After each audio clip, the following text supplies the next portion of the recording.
Hello and welcome everyone. My name is 𝘿𝘠𝘬𝘮𝘢𝑚𝑦𝑒. I'm brand manager with Bender Insurance Solutions. We want to welcome you to another educational 𝘫𝑛DER-U webinar discussing the latest generation of retirement plan fiduciary failures. Some housekeeping notes. If you have any questions during the webinar, please feel free to type them into the chat box or in the Q&A section. We'd like this to be an interactive experience, so our presenters will be available to answer your questions in real time throughout the presentation. During our additional Q&A time at the end of the webinar, I'll be sharing other questions you might have with our speakers. We want to be conscious of time, so if we don't get to answer all of your questions, we'll gladly reach out to you individually after the webinar. You are all in listen-only mode and will remain muted throughout the presentation. This session is being recorded. At the conclusion of the webinar, the recording link, as well as a copy of the slide deck, will be forwarded to you. We have an incredible set of experts sharing with us this morning, but I'll let our own VP of Healthcare Risks, 𝘱𝑒𝑘 Roys, have the honor of introducing our first presenter. Welcome, 𝘱𝑒𝑘. Thank you. I'm excited to introduce 𝘠𝑦𝑡 𝘠𝑚𝑦𝑡, who is a retirement plan specialist for Twin Rivers Wealth Management. In his role, he focuses on working with executives to assess and implement effective retirement programs. In his process, he integrates metrics in 6 key dimensions that help drive retirement plan success: governance, fee structure, participation support, plan design, investment process, and provider management. This helps retirement plan sponsors understand the health of their retirement plan and take action to further improve the benefit for employees. Through his retirement plan process, he helps protect plan sponsors against potential fiduciary liabilities. 𝘠𝑚𝑦𝑡 received his BS in Personal Finance from California State University, Sacramento.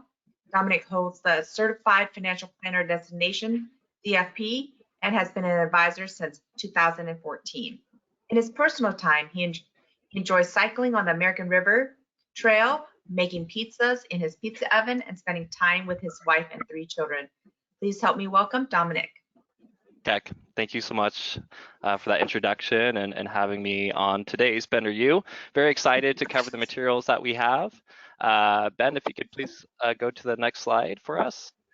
So 𝘱𝑒𝑘 asked me to join this 𝘫𝑛DER-U and provide a quick CalSavers update. One of the things that both 𝘱𝑒𝑘 and I are finding is that many employers aren't always aware of some of the deadlines and requirements that CalSavers has been instituting. So we do want to quickly cover these materials before we get to our CE approved content today.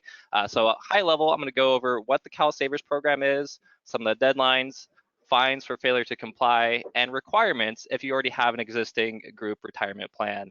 So Ben, if you could go to the next slide, please. So what is the CalSavers program? The CalSavers program is a state-run program that allows employers to upload payroll contributions to Roth IRA accounts on behalf of employees. So what is a Roth IRA? A Roth IRA is an individual retirement account. And a Roth account is an account in which individuals are paying taxes up front, and providing that they follow IRS provisions, all the growth and contributions compound within that retirement account tax-free. So in their retirement, they're able to take withdrawals from this account without having to pay income taxes. Now, this is a Roth IRA, right? So it's not like we could have multiple Roth IRAs or there's new contribution limits. We're still, subject to the IRS contribution limits with a Roth IRA program. Now, once the employer starts to initiate this program, if employees don't choose to adjust the contribution rate, the automatic starting point will be 5% of employees' pay into this account. On an annual basis, there will be a 1% increase that takes place within participant accounts up to the point in which they reach 8%. Now, at any point in time, employees are able to log into their CalSavers account, adjust their payroll contributions, or opt out of the program entirely. In the first 30 days, the employees will be invested in the money market mutual fund investment option. After 30 days, that money market mutual option will be transferred into a target date fund based upon the employee's expected retirement age. Now, employees, again, can log in and adjust their positioning of their investment account. So, there are individual mutual funds that they can choose from, or they can adjust their target date timeline, right? So if they're looking to retire instead of at age 65 and planning to retire at 70, they can go in and make that adjustment. Now, what does 𝘭𝑚 program cost? Well, it's a very cost-effective program for employers. There's not a direct charge that 𝘭𝑚 charges employers. However, there are fund fees that employees pay out of their account. These fees range from 82.5 basis points up to 95 basis points, and that's deducted from the employee's accounts gradually over the span of the year. Those charges take place automatically. It's not like the employees having to pay via credit card or write a check. All that is automatic. So if you go to the next slide, please, Ben. Okay, so let's go through some of the quick high-level pros and cons of this. One of the benefits of the 𝘭𝑚 program is, it's very inexpensive to offer to your company, which is great. Some of the other benefits is that you're not going to have the same fiduciary liability that you're going to have associated with other retirement programs. However, there are some drawbacks that should be considered when considering the different retirement plan that's going to be the best fit for yourself and your corporation. It is subject to Roth IRA income limitations. I think this is something that isn't always caught, at least initially. Oftentimes you have executives or business owners who are making substantially more than the rank and file staff, and they may not be able to contribute to the Roth IRA because their income, their adjusted gross income, is beyond the limit which would allow them to participate into this type of account. There are no employer contribution options within this program. There's no matching, no loan options, or vesting schedule. So oftentimes employers like to reward the staff members and employees for a good year of performance and provide matching or profit sharing. Those options aren't available within the 𝘭𝑚 program. Ben, if you could go to the next slide, please. All right, so what are some of the deadlines? Unfortunately, we've already passed some of these deadlines. So if an organization has over 100 employees, the deadline to comply with either participating in the 𝘭𝑚 program or offering your own retirement program was September 30th of 2020. Again, that's for organizations with 100 more employees. We've also passed the secondary deadline of organizations that have 50 more employees. The deadline to institute either the 𝘭𝑚 or your own qualifying retirement program was June 30th of 2021.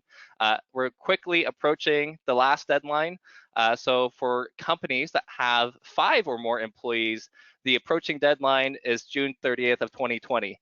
So if you're in the situation where you need to select a retirement plan program, I urge you to put this at the top of your to-do list, because you don't want to be reaching that deadline and still have no plan of action in place.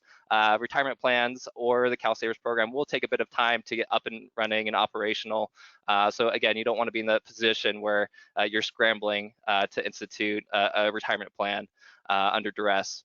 Now, if you pass that period of non-compliance and you do receive a notice from 𝘭𝑚, you will have 90 days to become compliant. And if you don't become compliant within 90 days, there's going to be a fine of $250 per eligible employee if non-compliance continues to persist. So $250 per employee. That's not $250 across the board, that's per employee. Now, if you continue to be non-compliant another 90 days, so in total 180 days of non-compliance, there's going to be an additional penalty of $500 per employee. So in total, between these two fines, it's going to add up to be $750 per employee. So we definitely don't want to be in a position where we're not compliant and not offering a retirement program and having to pay these excess fees. We could certainly use some of those fees that we would have paid towards putting together a really great retirement program for yourself and for your corporation or nonprofit organization. All right, Ben, if you go to the next slide, please. All right, so let's say you're already offering a retirement program. Well, kudos to you. Awesome job. Really happy that you made this a priority for yourself and your company. Your responsibilities to comply with CalSavers isn't quite over yet, right? There's still one more additional step that does need to be taken. We do need to register your retirement plan if you are not participating in the CalSavers program. If you go directly to the CalSavers website, it's important to note there's actually two sides to it. There's the participant portal that is part of CalSavers, and there's the employer portal. It's a little bit confusing, so we need to make sure that you're navigating to the employer portal to register your retirement plan. I did take a screenshot so you can take a look at this and compare it when you're going to register your retirement plan. You will need one of two things. You'll either need your CalSavers access code if they've mailed you an access code, or you'll need your employer identification number. Once you have that, you can enter the information in for your company and start the process of registering your retirement plan. I've helped a number of clients, with this. So, if you're, starting to register your retirement plan and running into some issues and you're not quite sure how to do it, feel free to reach out to me. Ben, if you go to the next slide, please. I did include my scheduling link here. So if you do want one-on-one assistance with this, I'd be more than happy to jump on a quick Zoom call and help you register your corporations or nonprofits retirement plan ID. So with that, I'm very excited to introduce our speaker, Ben Rizzuto. Ben is a retirement plan director for Janus Henderson Investors. In his role, he works with financial advisors and retirement plan partners to find solutions for today's increasingly difficult retirement issues. Ben is also a host of a retirement plan podcast called Plan Talk, in which he discusses today's retirement plan environment and some of the challenges that we're dealing with. Ben has his BA degree in political science from the University of Colorado Boulder and an international MBA with concentrations in finance and Italian from University of South Carolina Darla Moore School of Business. Ben holds his Series 7 and 66 licenses and is also a certified financial planner and a chartered retirement plan specialist. He has over 17 years of financial industry experience. Ben, thanks so much for joining us this morning. Great. Thank you, Dominic. Thank you, Jillian, and thank you, Keck, for having me here today to go through what I think is a really important presentation. And to just follow on from what Dominic had mentioned about CalSavers, if you are already providing a retirement plan to your participants, again, kudos to you. But remember that your responsibilities don't just stop there. You have a continuing duty as a fiduciary to those participants when it comes to that retirement plan. And what I'm going to be going through today is some unfortunate cases of lawsuits that have occurred because plan sponsors did not continually follow that fiduciary responsibility. Now, I'm not here to scare you through these class action lawsuits, but my hope is that you're going to leave here a little bit more educated on your responsibilities and be able to enhance the processes that you already have in place when it comes to your retirement plan. Now, real quickly, I work for Janus Henderson. We're an asset manager. So we offer advisors and participants a number of investment solutions, both in the equity and fixed income space. More important than that, and really the reason that I get out of bed in the morning and I come to work is, what I'm here to do and what I hope to do today.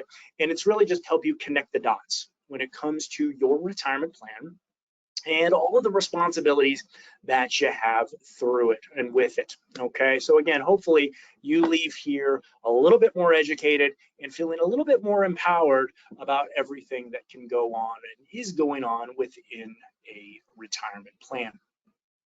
Now, when it comes to these fiduciary failures, the thing that we must remember is that they have been going on for quite some time.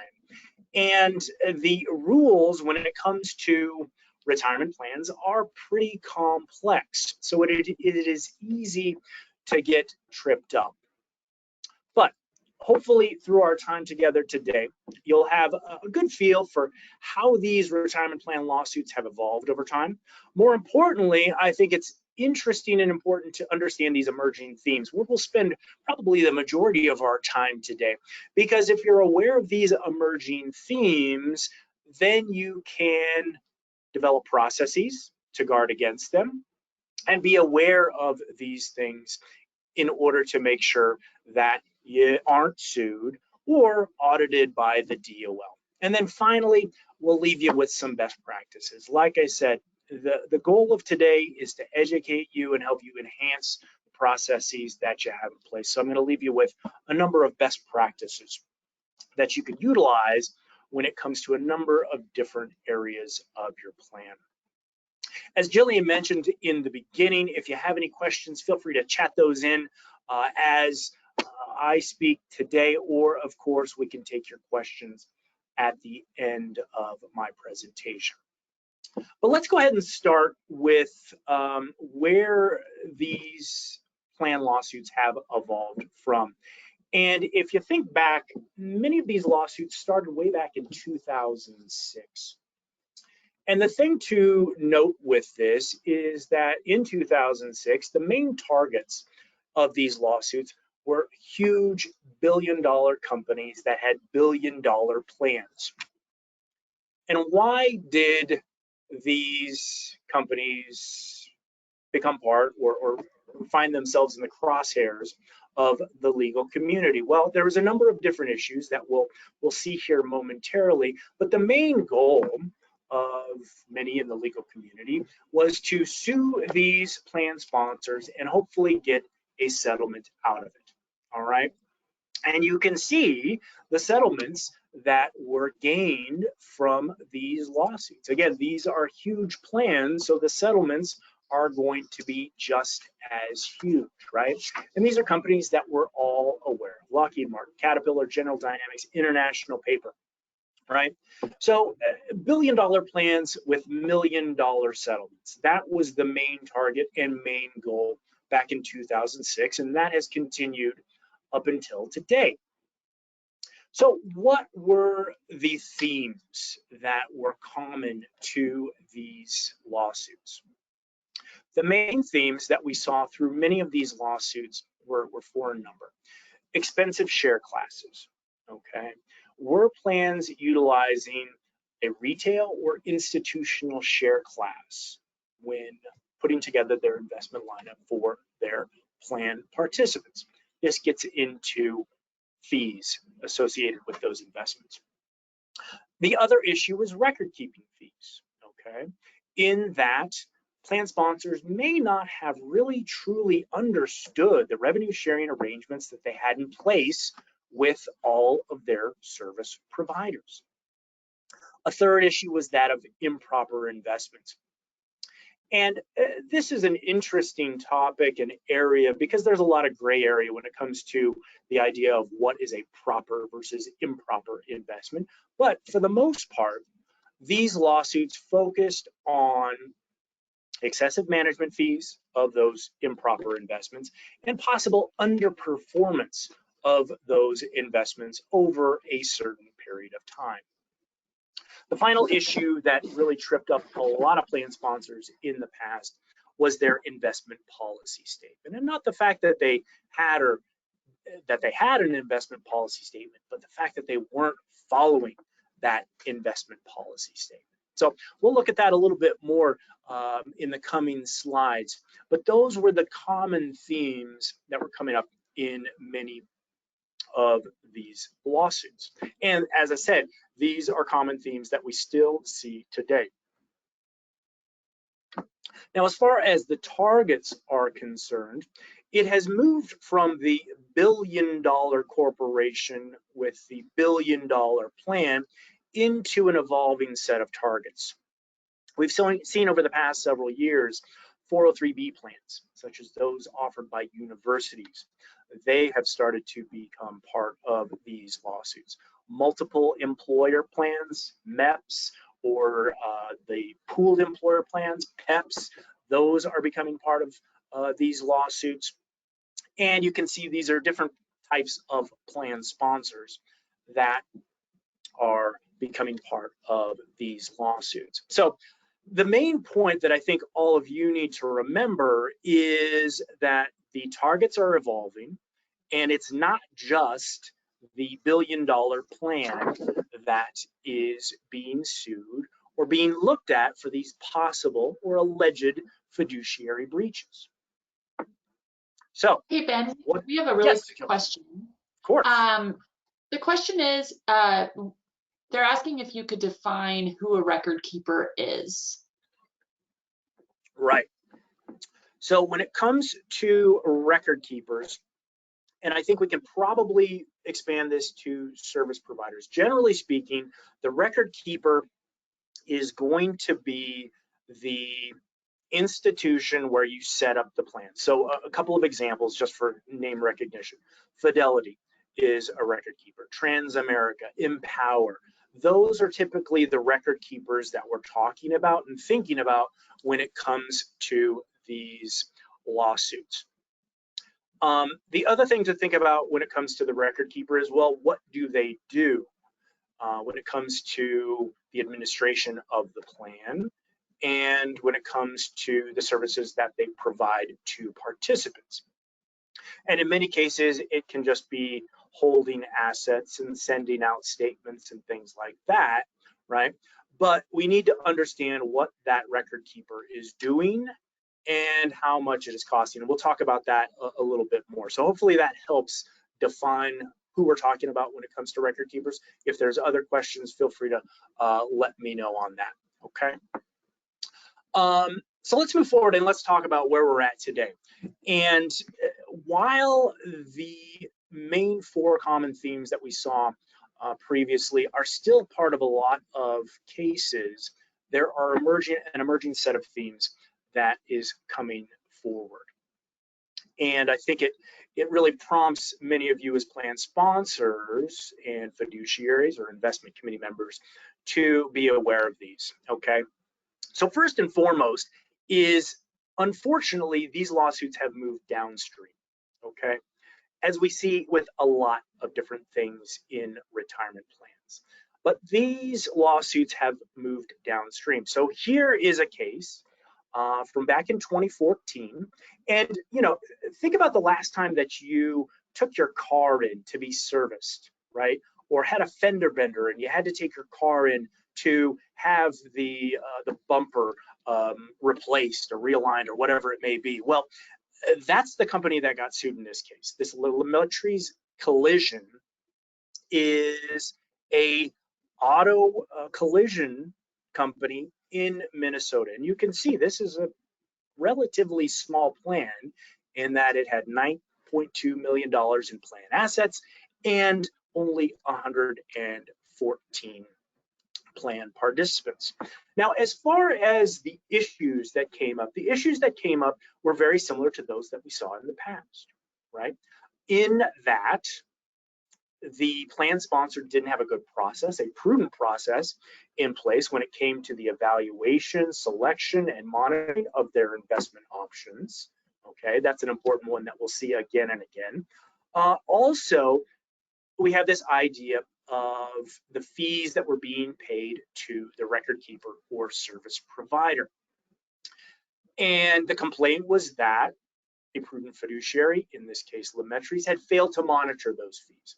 And you can see that the per participant record keeping fee was $886 versus $18, which is what the lawsuit said was a reasonable fee. Now, the thing I want to note here is that you shouldn't take these numbers as black and white examples. These are just from the lawsuit. Each plan is going to be different, and each fee is going to be different as far as how reasonable it is for the services that are being provided, okay? So you can see similar issues coming up. But the main thing to remember for you all is that smaller plans are now being being brought into these lawsuits. Next, we see another relatively small plan, Gucci America. Of course, huge global brand, but has a relatively small North American plan. Issues that came up in this case were that participants were paying excessive fees and that funds that were part of the investment lineup had subpar performance, okay? Another issue which came up, which is important and we'll talk about a little bit later, is the revenue sharing or record keeping fees that were being incurred by plan participants. The complaint noted that a plan sponsor should levelize those fees. And we'll talk about what levelization of fees means in a little bit. But you can see here, this case actually settled for $1.2 million, which may not seem like a big amount when compared to the $65 million that Lockheed Martin paid, but still, $1.2 million is nothing to sneeze at, right? So small plans are part of these cases more and more. And the one last thing I'll note on this slide is this. I live in Denver, Colorado, and there is a gentleman by the name of Frank Azar. He also calls himself the Strong Arm, okay? He's a local personal injury lawyer. But what he has done of late is he is trying his hand at ERISA litigation. So he's actually brought in 5 cases against plan sponsors. And the thing is, he's actually been successful. He's gotten settlements out of a couple of these cases already. So the point is this: if the local personal injury lawyer here in Denver is trying his hand at ERISA litigation, what's to stop the local personal injury lawyer where you live from doing the same thing? So this is why we just need to keep track of all these things and make sure that we have these good processes in place. Hey, Ben, we have another question for you. Great. Fees seem to be a big issue. Should plan sponsors just utilize the lowest cost options? So that's a great question. And lowest cost is not a silver bullet when it comes to being clear of all fiduciary duty, right? ERISA says that the fees incurred by participants in the plan should be reasonable. And this is one of those words that ERISA uses that really isn't helpful for all of us in a day-to-day basis, right? Because what is reasonable? Reasonable for me may be very different from what reasonable for Dominic or Jillian or Keck may be. So it really depends on the plan, okay? Fees, of course, are important, and fees should be part of the process, but based on the size of your plan, certain asset classes or share classes may not be available. So what's really important is to have a process in place that allows you to understand what fees are and allows you to document the services and the value that is being received for the fees that are being incurred. So yes, fees are important, but just providing the lowest cost option isn't always going to be a silver bullet and protect you from all fiduciary liability, okay? Statute of limitations is an interesting one. And the main thing that comes up here is that there's usually a 6-year statute of limitations when it comes to when these cases can be brought. All right, we'll talk about this a little bit more because there's actually a 3-year statute of limitations as well. But this Edison case is a landmark case, right? And you can see that it was just settled in 2017, but this one has been going on for years. You can see the allegations that came up in this, that retail share classes were used versus institutional share classes, right? This gets back to that question that Jillian asked about fees. If it's available and possible, then yes, lower investment expenses or lower investment costs should be used. But in some cases, it's not. The main thing that I want to bring up with the Edison case is this. This one went all the way to the Supreme Court. And the main thing that you need to remember is that third bullet point. The Supreme Court imposed this continuing duty to monitor, plan investments, and remove imprudent ones. And that's the thing that you need to remember. You have a continuing duty to monitor the investments in your plan and take action if you notice that there is an issue. Now, one of the things that came out of the settlement is that the court said that based on this alleged breach of fiduciary duty, that the plan should have, quote unquote, immediately switched to a lower fee institutional share class. And there's another word that is troublesome, right? When does immediately mean? Does that mean right now? Does it mean by our next scheduled investment committee meeting? When do we need to make this change? And I think from what I've read about these cases, and this case in general, is that if you see an issue, you need to document the issue and you need to take reasonable action. So if it's the next committee meeting, that is fine. You just need to document when you are taking that action so the courts know that a process is being followed. Coming back to the idea of the statute of limitations, right? The Intel case is one that we've heard about a lot of late. And here we move to the 3-year statute of limitations versus the 6-year statute of limitations. And basically the point here is that if participants have what is called actual knowledge of the facts for more than 3 years, they can still, for less than 3 years, they can still provide or lodge a class action lawsuit, right? So, you know, statute of limitations and things like that are kind of muddled and weird things to think about.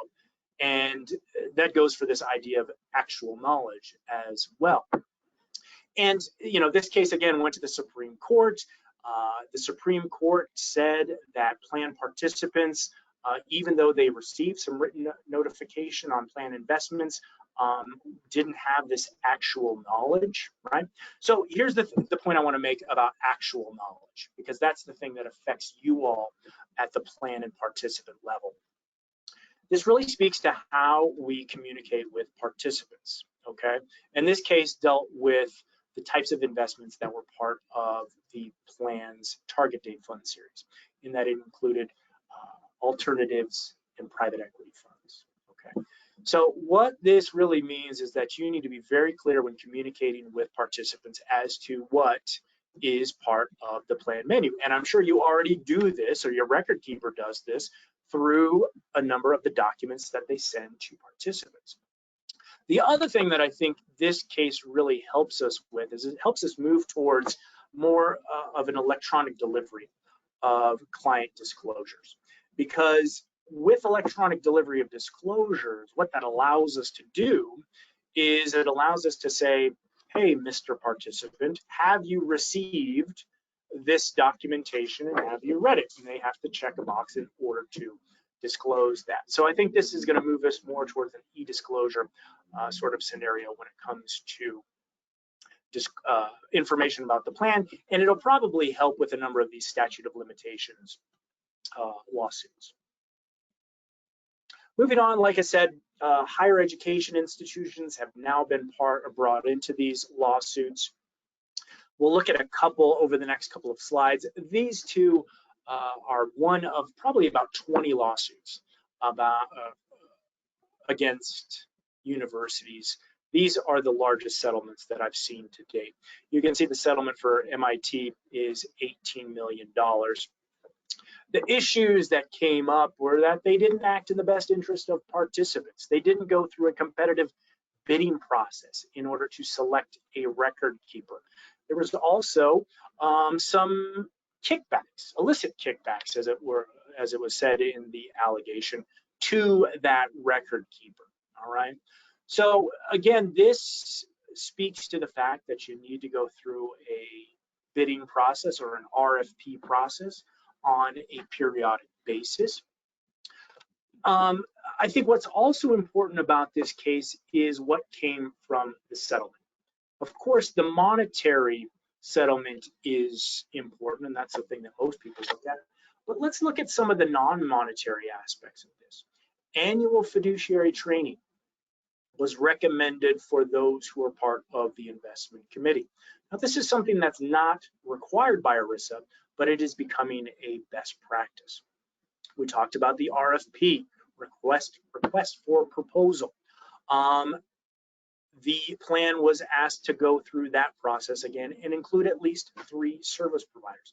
So that's something that we need to think about doing on a periodic basis.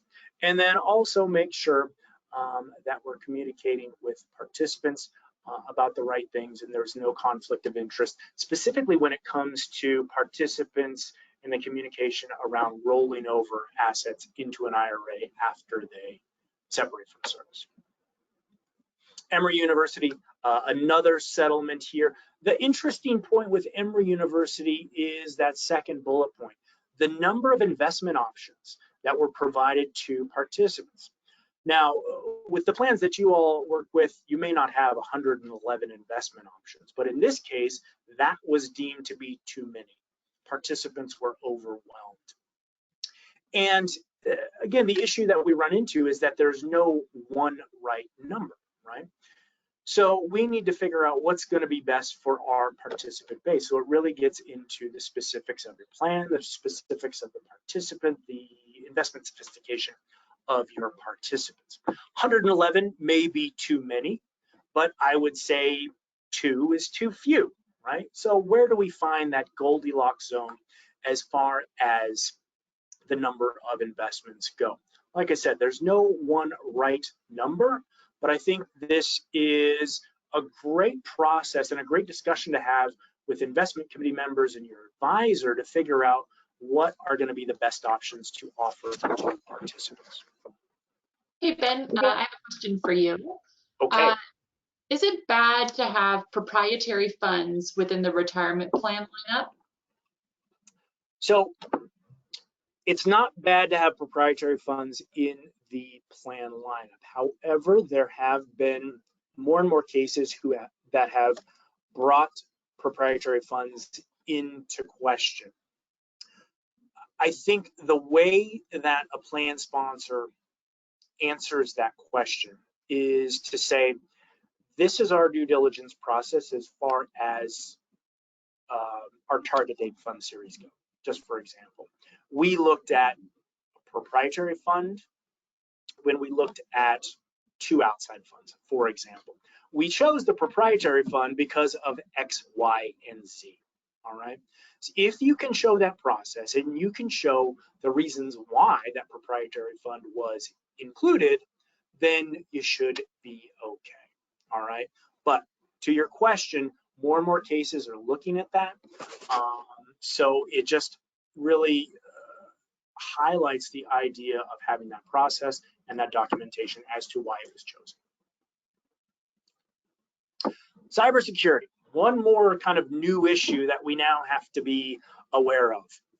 Number of cybersecurity cases have come up of late, and here's the point that I want to make. Cybersecurity, I think, is an issue that affects pretty much every plan out there, right? Because think about all of the personal information that is housed within a retirement plan, okay? So the first case is this Abbot Laboratories case. And what happened in this case is that an unauthorized individual, gained access to a participant's account and withdrew $245,000, all right? With that withdrawal, no email notification was sent to the participant, okay? Call center employee allegedly disclosed the participant's email address to the imposter, and a new password was sent to that imposter so that they could gain access to the account, all right?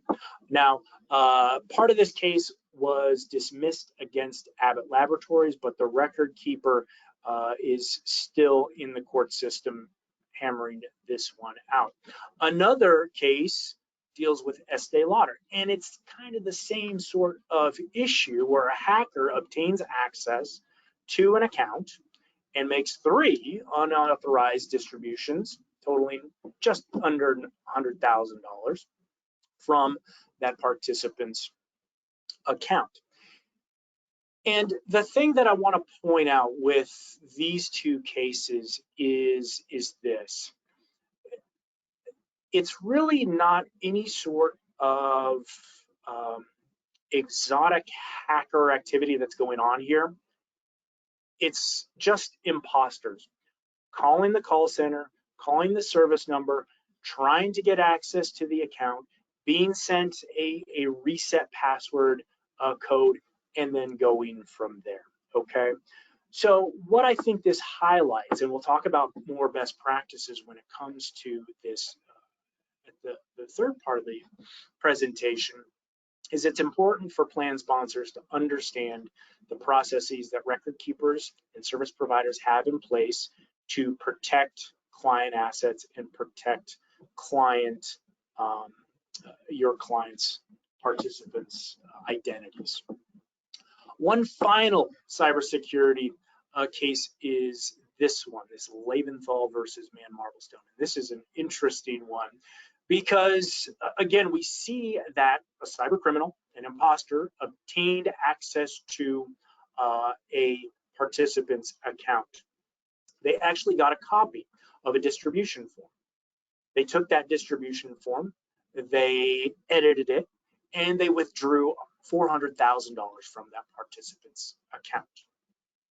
This led to the plan sponsor suing the record keeper and the third-party administrator for allowing this distribution to take place.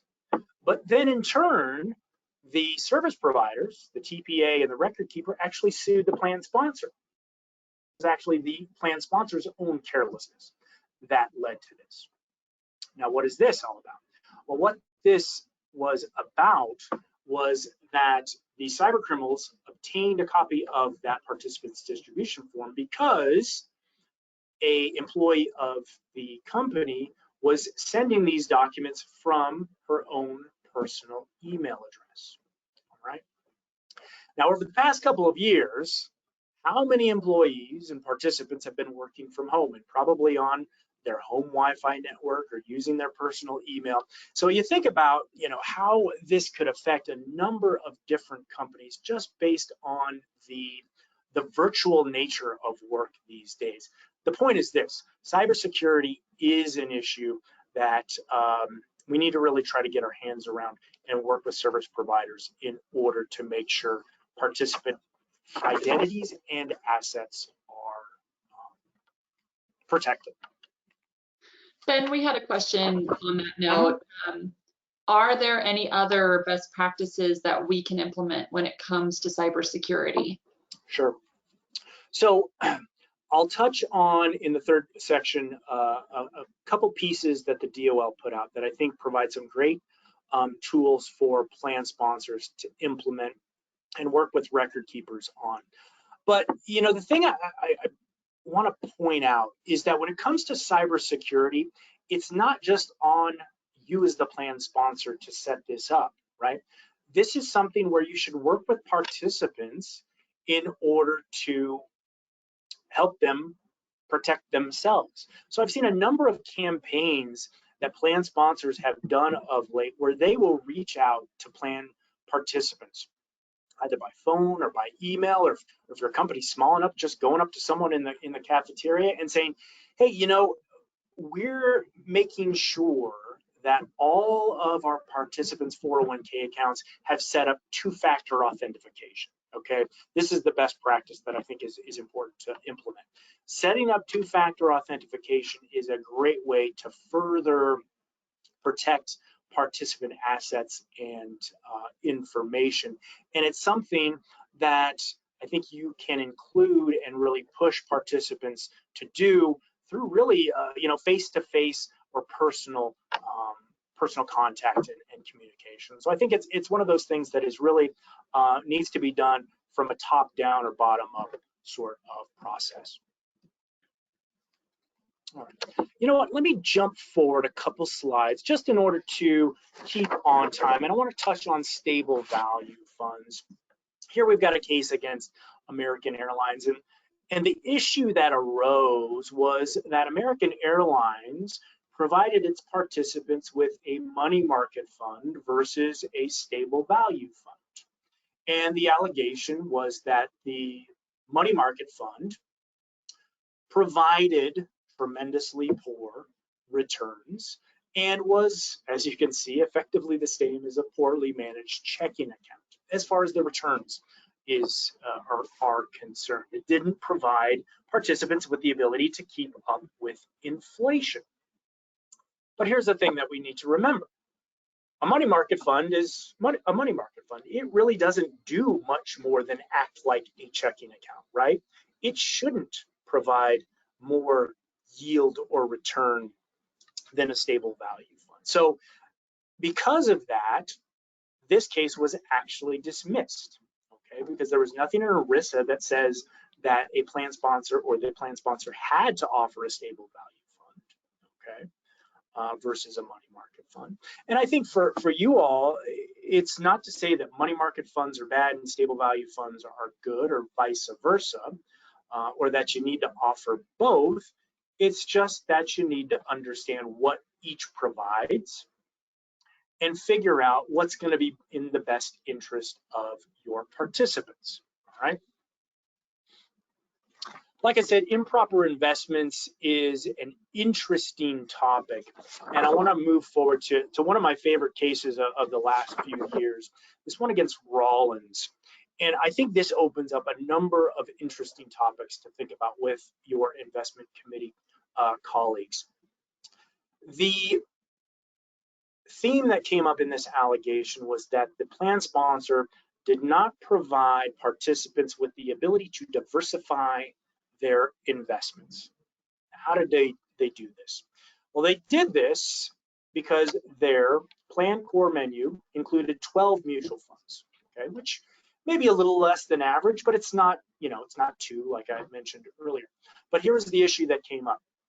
11 of those mutual funds were equity funds, and those equity funds had a correlation of 90% during the period that was looked at in the lawsuit. That left one and only one fixed income option. And as you can see, that option didn't include, or the plan sponsor didn't provide participants with short-term government bonds, global bonds, all sorts of other stuff. So what does this bring up for you all? I think a couple things. I think we're seeing more and more cases that are looking at some of these more technical ideas like correlation, okay? So it may not be something that you've talked about in the past, but I think it's a great question to ask your plan advisor. What's the correlation between the funds in our plan menu, right? Because if everything is correlated and everything moves in the same direction over time, that could lead to significant losses, right? The other thing when it comes to fixed income is usually fixed income, it doesn't get a lot of play within core menus, right? Because 401k plans and retirement plans are usually accumulation vehicles, right?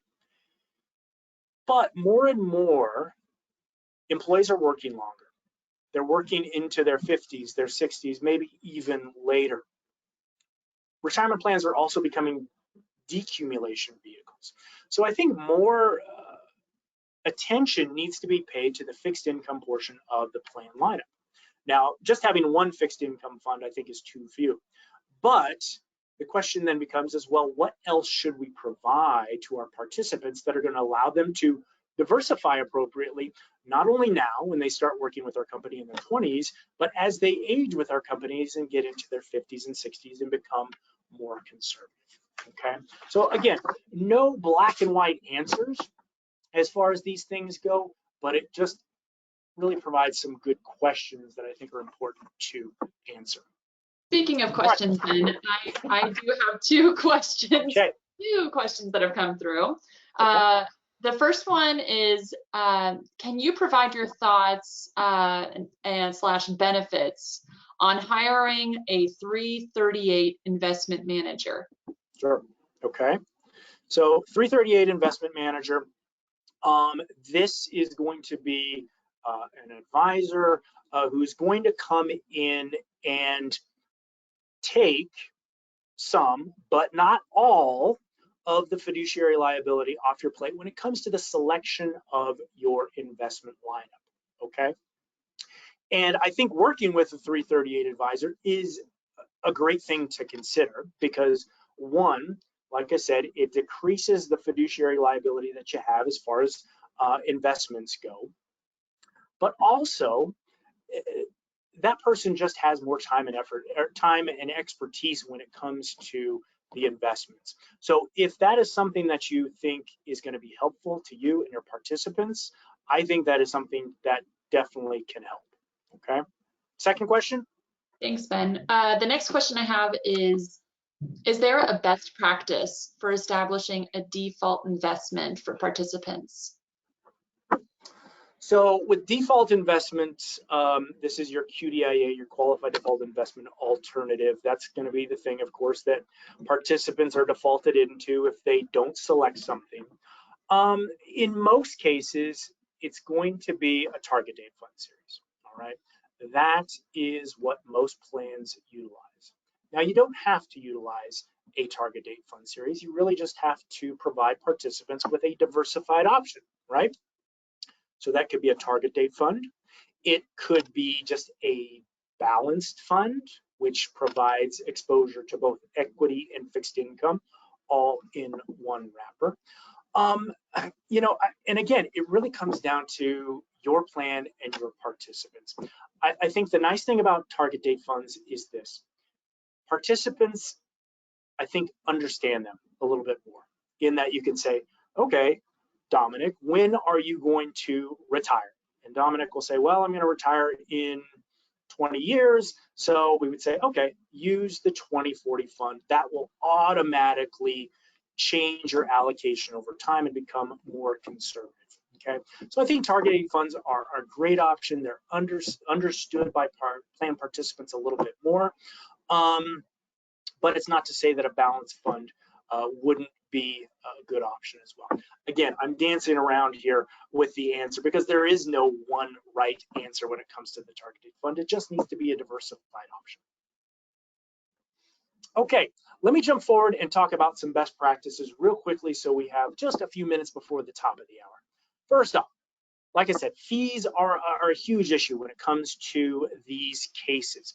But remember, ERISA does not require plan sponsors to pay the lowest fees possible. Fees need to be reasonable for the services that are being provided.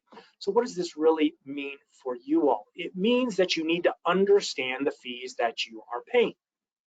So if that's taking out a piece of paper and writing down the fees that you're paying to your service providers, record keeper, TPA, advisor, whatever it may be, and then weighing those against the value that you're getting or the services that are being provided, I think that is a great first step. Share class availability is also something that I think you should do on probably an annual basis. You should always check to see what other share classes, and those share classes may be of lower cost, are available to your plan, all right? Now, it doesn't mean that you should automatically switch to the lower cost share class because you may need to pay for revenue sharing through the share class and things like that. But at least make sure you understand what is available. Make sure you document that you have gone through that process, and make sure you document why you chose the share class that you did. Benchmarking is a great thing to go through. This just allows you to compare the fees that you're paying to those of the market. We talked about going through an RFI, request for information, or RFP. The rule of thumb is to do this every 3 to 5 years. And remember, when you're going through this process, remember that you're not going through it in order to switch record keepers every 3 to 5 years. It's just a check on the market. And the great thing about that is if you go out and you get RFPs and you find that the fees that you're paying with your current record keeper are higher than with another record keeper, well, it may allow you some negotiating leverage. Okay, so that's another great reason to do that. Okay. Moving on to revenue sharing. Remember that revenue sharing is there's internal fees that are within mutual funds that are used to pay for record keeping costs, service provider fees, advisor fees, whatever it may be. Revenue sharing has come up as an issue for plan sponsors in the past. But the courts have said that it is a common and acceptable practice, but you need to understand what arrangements you have in place and how much those revenue sharing costs are, all right? This brings us back to the idea of levelization, okay? Now, think of this scenario where you have a plan menu that includes both passive, okay, index funds that have very little, if any, revenue sharing, and active or more expensive funds within them that may have more revenue sharing. And I'm a participant that I choose a fully active plan lineup, and Jillian is a participant that chooses a fully passive lineup. Because I'm paying more revenue sharing, the question then becomes is, well, am I subsidizing the record keeping costs for Jillian? And is that fair? Okay. The way that we solve this issue is to utilize fee levelization. And most every record keeper will provide you with this option. What it does is it allows you to pool all of those revenue sharing dollars, and then they're divvied up among participants equally, okay? So this will allow folks to choose the lineup that they like, whether it be passive, active, or some combination thereof, but everyone pays the same amount as far as those record keeping costs are concerned, okay? Investment policy statements.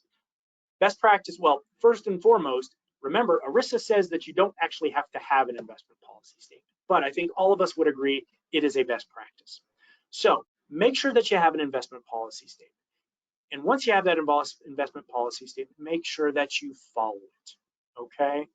So what I think is important here is to, on an annual basis, sit down with those on the investment committee and read through the investment policy statement to make sure, one, that you're following it, and two, that you understand what it means for the plan and its participants. So make sure, if you're going to have one, that you follow it. Here are the 3 pieces of cybersecurity guidance that the DOL put out.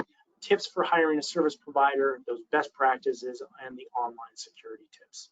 I think those best practices, it provides a great list of ideas for you all to implement. Some you're going to work with your record keeper, others are going to be with the plan internally, and still others are going to be more at the participant level. But I'd encourage you all to take a look at those 3 pieces. Real quickly with improper investments, let me just touch on target date funds because that kind of came up earlier. A lot of gray area when it comes to improper investments. The thing that I would point out with target date funds is this.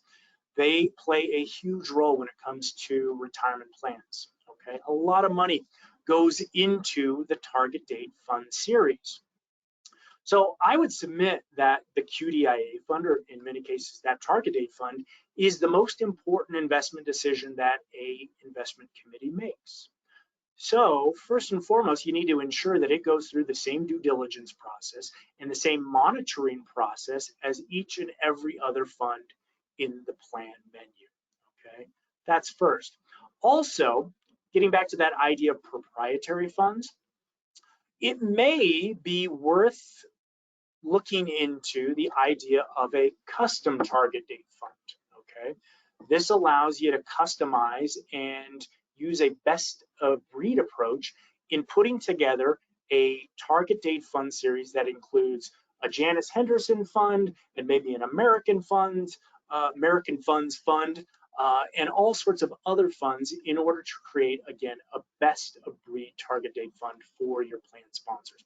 So that was something that the DOL put out in its tips for plan fiduciaries previously. Of course, you know, you all are busy as plan sponsors, so working with a competent plan advisor is going to be important. Whether it's that 338 advisor that takes over all of the investment selection duties, or working with a 321 advisor who's going to provide more recommendations, but not going to make the final decision when it comes to retirement plan investments. The point is this: work with someone who spends their day and night looking at these things like Dominic, okay? So that's one thing to remember. Like I said, finally, fiduciary training. Nothing requires plan fiduciaries to go through training. But as you can see from that second bullet point, more and more DOL auditors are asking plan sponsors if they've gone through any sort of training in the last year. So it's something that is becoming a best practice. You can get fiduciary training in all sorts of different ways and from all sorts of different companies. Sitting through this presentation today would count for fiduciary training.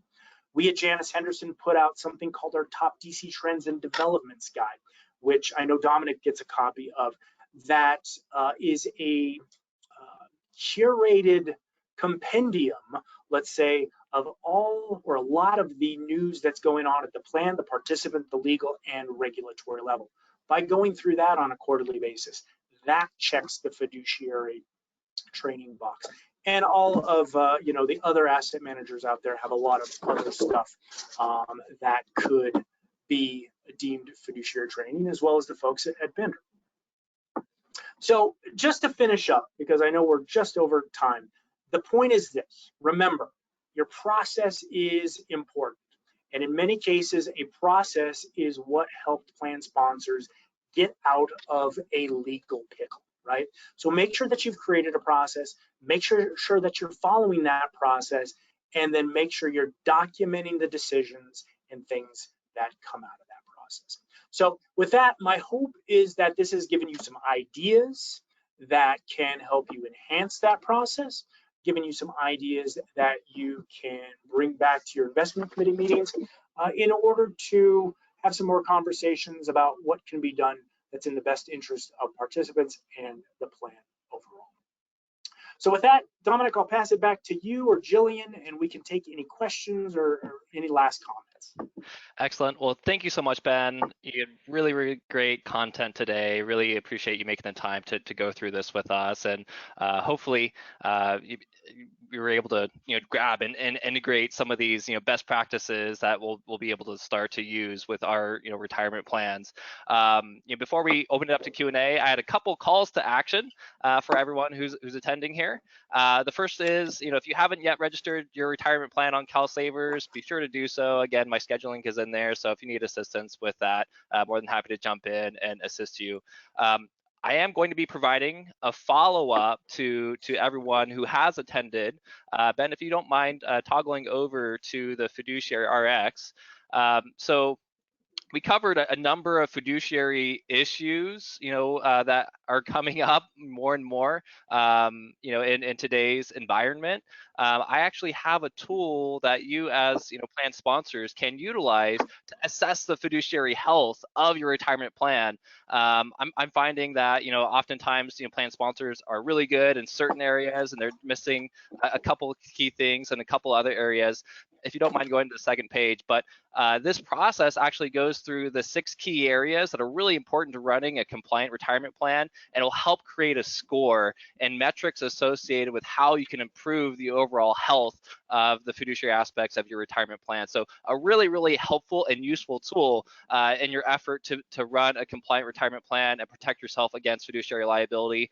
The third call to action that I have is I would encourage you to work with your insurance provider to explore fiduciary insurance. As we are seeing, lawsuits are unfortunately more and more common. So we do want to make sure that if you are running a retirement plan, that we first and foremost have the proper processes in place to avoid a lawsuit in the first place, and secondarily that we have good insurance to make sure that you are fully protected.